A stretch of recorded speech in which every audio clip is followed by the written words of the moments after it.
હમણાં થોડાક દિવસ પહેલા મેં છોલેનું શાક બનાવ્યું હતું. એની ફૂલ રેસીપી માટેની કમેન્ટ હતી. આજે પાછું એ શાક બનાવવાનું છે તો મને અચાનક જ યાદ આવી ગયું એટલે રેસીપી શેર કરું છું.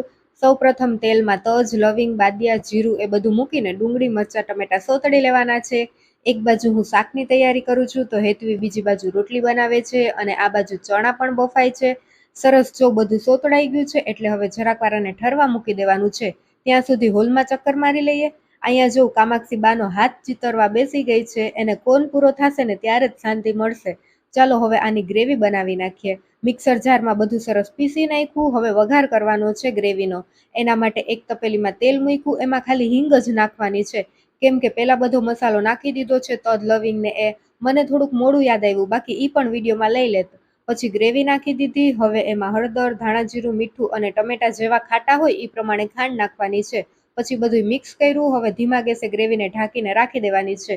ઢાંકવું તો પડે જ, નકર તો બહુ જ બુડબુડિયા બોલે ને બધું ભરાઈ જાય.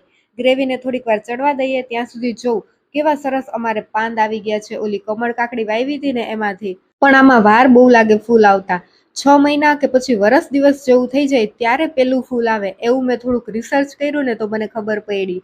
ચાલો હવે પાછા શાક તરફ જઈએ. ગ્રેવી સરસ ઘટ થઈ ગઈ છે. હવે એમાં કોરી ચટણી નાખી દઈએ. પછી બાફેલા ચણા નાખી દીધા અને મિક્સ કરીને થોડીક વાર ધીમા ગેસે રહેવા દેવાના છે. કાબુલી ચણા ન હોય તો ઓલા દેશી ચણા પણ લઈ શકાય. જો મસ્ત આપણા છોલે બનીને તૈયાર છે. રેસીપી કેવી લાગી મને કમેન્ટ કરીને કહેજો. મળીએ નેક્સ્ટ વિડીયોમાં. જય Shri Ram. Like, share, subscribe.